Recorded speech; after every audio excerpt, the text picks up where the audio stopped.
You want to remove this right here. Pry it up. There's 3 prongs. Don't break the prongs. Then you want to pull this up. It just pops off. And now you see the spring under there. And that's your thumb cap. There is a sticker in here. The battery pack, you have to remove the sticker to get to the screws. There's like a hole right there. If you just stab that hole, it makes it a lot easier to peel the rest off. And obviously be careful, don't make it worse than it already is. And those are your 2 screws. Use the black screwdriver to take out the inner 2. Now you gotta remove all these screws on here. There's like 5 of them on the faceplate. This last one right here is going to be the hardest to get out. But be slow, don't strip it, it'll come right out. There's a little tab right here, and you have to push on that to break the outer ring. Not break it, but to pop it open. How it separates, you're not trying to rip the whole ring off. There's like 2 pieces, and there's an adhesive in there. See how it's coming off? And this is what it looks like underneath. And you see where the adhesive was, it's like white adhesive. This part is scary and a pain because you're afraid you're going to break your controller, but if you push down on this part, this is a left controller, it'll come out. This is the part the other video online leaves out. You know, like how do you get the second half of the controller out to reach the motherboard? See this pin in here, like this plastic part? You have to pull this up and off of that. That's the little holding pin. If it's not coming off, that means you probably don't have this big screw out. It looks like this. It's a big, long, giant screw. Make sure all the screws are out. Look in this place, make sure it's out, and then it pops right out. And this is the lower half. This is the ribbon connection where it connects to the board. This is the latch that needs to be lifted right here. It goes up and down. See this little piece?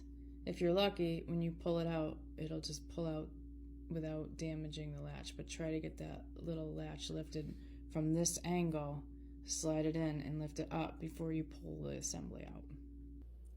You have to take the screws off the motherboard. One is out already. I have them on a separate paper so I know. But as you see, they're all different colors and stuff. Just put them in the position that you remember. And if you're really dumb, make sure you mark everything. This last screw is a pain in the butt, but as you see, the ribbon cable thing is right there. Just pop that one up too, just like you did the bottom one. It's got like a very easily movable latch. Just pull the ribbon cable out first and put it on top of the thumbstick, so that way you can get to the screw without ripping it apart. You can wiggle the assembly out, keep the spring.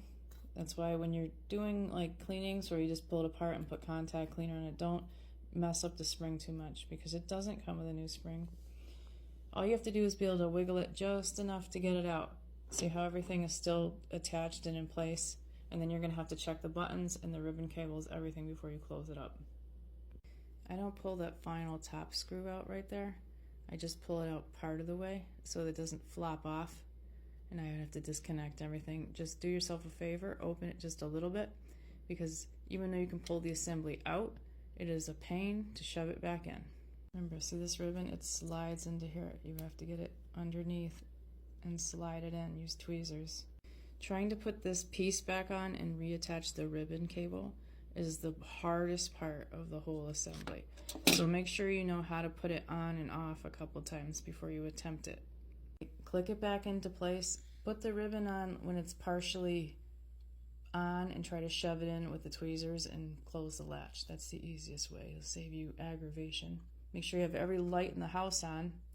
Then go over, click everything, make sure your buttons work. Oculus button. Okay, everything's working. Yay! Put the big screw back in first. That's this one by the Oculus button. You know what I'm talking about. And then put this screw in next. Those are the big ones that hold everything. You really don't even need the rest of the screws. but obviously you want to put them back. See that big screw? Once you snap in these two pieces, that goes from that side to this side, and that's what locks your whole thumb mechanism. When you put the ring back on, put the hard side back on first, because that plastic thing has to stick in the hole. Once you snap it in, everything is great. You can put whatever sticker you peel off kind of back over there, just to provide a bit of protection to the parts underneath. You can put an additional thumb cap on. You just have to carefully slide it around. Use the tweezers and then put it back on the controller. It's going to slide into position because you're just going to put it on and rotate it till you get the proper placement.